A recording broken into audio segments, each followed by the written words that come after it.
नमस्कार and welcome you to world affairs. मैं हूं प्रशांत धवन। नाउ भारत का जो G20 समिट है 2023 का, ये ट्रूली हिस्टोरिक रहा है। मुझे लगता नहीं है कि किसी भी G20 समिट में इतनी पॉजिटिव डेवलपमेंट्स हुई है, दुनिया को इकट्ठा लाने की कोशिश की गई है, जितना एक पॉजिटिव इंपैक्ट हमको इंडिया के G20 समिट में दिखा। एक छोटी सी क्लिप है हाल ही में सामने आई, जहां पर मोदी जी सारे G20 लीडर्स को राजघाट में लेके आ रहे हैं। मैं चाहता हूं ये जो क्लिप है ये आप मेरे साथ मिलकर देखें।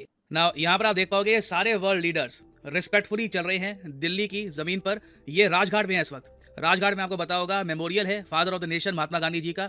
सभी वर्ल्ड लीडर्स यहाँ पे आपको दिख जाएंगे। एर्दोआन, जापान के किशिदा, इमानुएल मैक्रोन, G20 के सारे जो लीडर्स हैं एक्सेप्ट व्लादिमीर पुतिन और शी जिनपिंग। वैसे पुतिन यहाँ पे थोड़े से अजीब ही लगते हैं, मतलब उनकी पर्सनालिटी के हिसाब से थोड़ा सा और लगता है। बट बाइडेन को सबसे आगे रखा गया, ऑब्वियसली पीछे रखते थोड़ा एक डर रहता है कि कहीं और न चले जाए। बट बाइडेन आप देखोगे सबसे आगे, और यहाँ पे सारे जो वर्ल्ड लीडर्स हैं अपनी जगह लेते हैं। अभी यहाँ पे आप देख पाओगे, this is a beautiful sight. मुझे लगता नहीं है कि इंडिया के अलावा कोई भी और कंट्री ये कर सकता है। ना सिर्फ G20 के लीडर्स, जो अफ्रीकन यूनियन के जो लीडर्स हैं उनको भी यहाँ पे इनवाइट किया गया। यहाँ पे आप देख पाओगे एर्दोआन, मैक्रोन, सारे वर्ल्ड लीडर्स आपको दिख जाएंगे। और 2 मिनट के लिए यहाँ पर प्रेयर करी गई and it is a very very beautiful sight. तो इंडिया ने देखिए पूरी दुनिया को ना यूनाइट करने की कोशिश करी है इस G20 समिट में। अब यहाँ पे आप एक क्वेश्चन पूछ सकते हैं, ठीक है राजघाट की जो इमेजेस हैं, जो वीडियोस हैं, बहुत अच्छा लगा देखकर, मगर इसके अलावा कुछ कंक्रीट प्लान निकल के क्या आया है? मैं आपको बता दूं, जो बाइडेन ने खुद इसकी अनाउंसमेंट करी है, पीएम मोदी ने भी इसके बारे में मेंशन किया है कि एक India Middle East Europe corridor बनाया जाएगा, जो मेरे हिसाब से सबसे बड़ा इकोनॉमिक कॉरिडोर होगा, जो 2 बड़े महाद्वीपों को, एशिया और यूरोप को कनेक्ट कर देगा इकोनॉमिकली। यहां पे आप देख पाओगे व्हाइट हाउस ने भी इसके बारे में ये नोटिफिकेशन जारी करी है कि जो MOU है, memorandum of understanding on the principle of an India Middle East Europe economic corridor, ये साइन हो चुका है। इन सब कंट्रीज ने अपनी तरफ से कमिटमेंट दे दी है। USA, India, Saudi Arabia, United Arab Emirates, France, Germany, Italy, European union के जो बाकी देश हैं, सबने इस बात पर सहमति कर ली है कि एक कॉरिडोर बनाएंगे जो शुरू होगा इंडिया से। अगर मैं आपको मैप पे दिखाऊं, ये कॉरिडोर शुरू होगा इंडिया से। इंडिया को शिपिंग लेन के साथ हम कनेक्ट कर देंगे यूनाइटेड अरब एमिरेट्स से। उसके बाद यूएई, सऊदी अरेबिया और ऑल टुगेदर इजराइल तक बनेगी एक रेलवे लाइन। और उसके बाद फिर से शिपिंग लेन से इजराइल का जो हाइफा पोर्ट है उसको कनेक्ट किया जाएगा ग्रीस के साथ। और उसके बाद एक्स्ट्रा फ्लाइट ट्रेन से यूरोप के बाकी देशों को जोड़ दिया जाएगा। तो टेक्निकली आपको इन द फ्यूचर अगर कुछ सामान भेजना है, कुछ इंपोर्ट करना है, एक्सपोर्ट करना है यूरोप से लेकर इंडिया तक, ये आप बहुत ज्यादा आराम से कर पाओगे। ये यहाँ पे आप आर्ग्यूमेंट दे सकते हो कि इंडिया और रशिया ने मिलकर, इवन ईरान ने मिलकर, जो नॉर्थ साउथ कॉरिडोर का जो प्लान बना रखा है कि जी इंडिया की जो शिपमेंट है ये जाएगी ईरान में, ईरान से जाएगी ये शिप अर्मेनिया में, फिर यहाँ पर रशिया पहुंचेगी, फिर रशिया से यूरोप जाएगी। देखिए ये जो प्लान है ना, थोड़ा सा मुश्किल है। रशिया से ट्रेड करना है अगर, तो ये प्लान बहुत अच्छा है, मगर रशिया से यूरोप का जो ओवरऑल ट्रेड कनेक्ट है ये बहुत ज़्यादा खराब हो चुका है। यूरोपियन कंट्रीज रशिया के साथ ट्रेड ही नहीं कर रही, तो नॉर्थ साउथ कॉरिडोर ना इकोनॉमिकली इंडिया के लिए इतना अट्रैक्टिव है नहीं। रशिया कह लीजिए इंडिया को पूरे यूरोप का एक्सेस नहीं दे पाएगा। तो इसलिए यूएस बैक्ड जो ये प्लान है कि इंडिया मिडिल ईस्ट और यूरोप को करते हैं कनेक्ट, ईरान को यहाँ पर बिल्कुल हम अलग कर देंगे, रशिया को यहाँ पे इन्वॉल्व नहीं किया जाएगा। प्राइमरली इंडिया, यहाँ पर यूएई, सऊदी अरेबिया, इजराइल और यूरोप का यहाँ पर मेन रोल होगा। इसे जो बाइडेन बहुत ज़्यादा प्रमोट कर रहे हैं। और लिटरली मैं देख रहा हूं कि व्हाइट हाउस ने ना इसका पूरा एक ब्लूप्रिंट कि इससे दोनों कॉन्टिनेंट्स को क्या फायदा होगा, इन्होंने साफ साफ लिखा है कि इससे 2 कॉन्टिनेंट्स को हम करीब लेके आएंगे।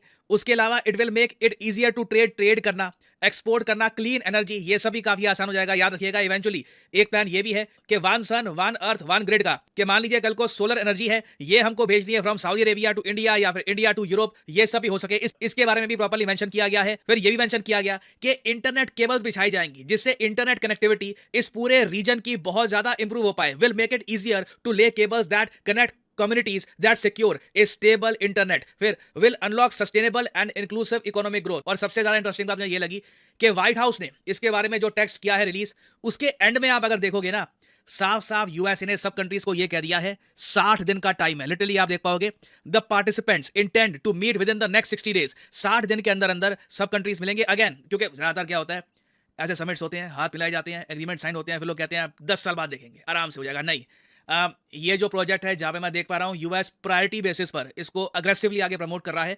और इन्होंने बोल रखा है कि 60 दिन के अंदर अंदर कंट्रीज मिलेंगे, डेवलप करेंगे, कमिट करेंगे कि किस तरीके से इनका एक्शन प्लान काम करेगा। ये जो सब देश है जिनका मेंशन किया गया है, India, US, Saudi Arabia, UAE, France, Germany, Italy, ये कैसे अपने फंड्स एलोकेट करेंगे, कौन क्या बिल्ड करेगा, कौन रेलवे लाइन कहां पर बिछाएगा, किसका क्या कंट्रीब्यूशन होगा, ये सब बातें आने वाले 2 महीनों में प्रॉपरली रिजॉल्व कर ली जाएंगी। और उसके बाद इस प्रोजेक्ट पर काम भी स्टार्ट हो जाएगा। अब यहां पर आप एक क्वेश्चन मुझसे पूछ सकते हैं, एक बात बताओ कि हम यहां पर बात कर रहे हैं एशिया और यूरोप को कनेक्ट करने के बारे में, राइट?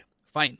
मगर यूएसए इसमें इतना इंटरेस्टेड क्यों है? आई मीन ये प्रोजेक्ट जो है ये यूएसए को तो कनेक्ट करता नहीं है। आई मीन अटलांटिक ओशन बहुत बड़ा है, कोई ब्रिज वगैरह कुछ नहीं है जिससे आप सीधा यूएसए को जोड़ पाओ इससे। तो यूएस इतना ज़्यादा इसमें इंटरेस्टेड क्यों है? जो बाइडेन लीड रोल क्यों प्ले कर रहे हैं? वो क्यों कह रहे हैं कि 60 दिन के अंदर-अंदर सब कर लेंगे, अमेरिका भी इन्वेस्ट करेगा, सब कंट्रीज इन्वेस्ट करेंगे? देखिए, यूएस ये मानता है कि ये जो प्रोजेक्ट है, ये प्रॉपर्ली न्यूट्रलाइज कर देगा, डिस्ट्रॉय कर देगा चाइना के बेल्ट एंड रोड प्रोजेक्ट को, जो ऑलरेडी दिशाहीन है। कई कंट्रीज उससे तंग आ चुके हैं, कई कंट्रीज डेब्ट के अंदर फंस चुके हैं।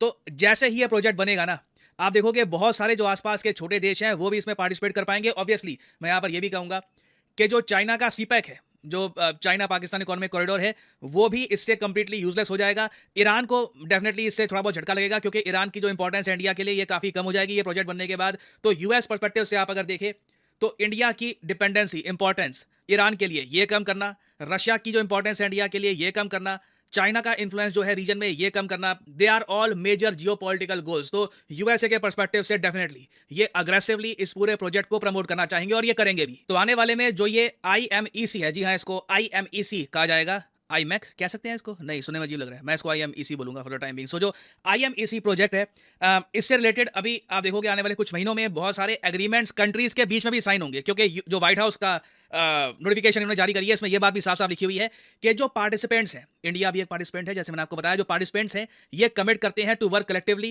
एंड एक्सपेडिशियसली। ये मैं हर बार देख रहा हूं, मतलब ऑलमोस्ट एक अर्जेंसी है इस प्रोजेक्ट को लेकर के, ढीला नहीं पड़ना यहाँ पर, it must be done fast. तो यहां पे ये कह रहे हैं द पार्टिसिपेंट्स जल्दी काम करेंगे। और साथ में ये भी लिखा है कि जो ये दो ट्रांजिट रूट्स हैं, दो ट्रांजिट रूट्स ही हैं, पहले इंडिया से मिडिल ईस्ट, फिर मिडिल ईस्ट से यूरोप, जो ये दो ट्रांजिट रूट्स हैं, इनके लिए सारी चीजें, टेक्निकल डिजाइन, फाइनेंसिंग, लीगल भी, क्योंकि कंट्रीज के बीच में समझौते भी होंगे कि जी आप क्या अलाउ करते हैं कि हमारा कार्गो बाय रेल आपके देश से जाए फिर इजराइल को कनेक्ट करे, ये सारी बातें रिजॉल्व करना बहुत इंपॉर्टेंट है। तो in the future definitely India में कई मिनिस्टर्स आएंगे, मीटिंग्स होगी, जयशंकर साहब हो सकता है कई देशों में जाएं, और बहुत जल्द जो लीगल रिक्वायरमेंट्स हैं इस प्रोजेक्ट की ये कंप्लीट की जाएंगी। और फाइनली यहाँ पे आप सबसे मैं क्वेश्चन पूछूंगा, क्वेश्चन ये है कि इंडियन नेवी आज के समय किस युद्ध अभ्यास में पार्टिसिपेट कर रही है इन इजिप्ट। आज के समय ये काफी न्यूज में है, आप बिल्कुल गूगल करोगे इंडियन नेवी इजिप्ट, इसका आंसर आराम से मिल जाएगा। मगर वैसे कोशिश करो कि बिना गूगल किए आप इसका आंसर करें। ये है यहाँ पे आपकी options, operation green star, operation red sea, bright star 23 या फिर Al Mirad exercise. Comment section में करिए उत्तर। सही आंसर मैं नहीं दूंगा, जो लोग सही आंसर करेंगे उनकी कमेंट को मैं हाथ दे दूंगा ताकि बाकी लोग समझ पाए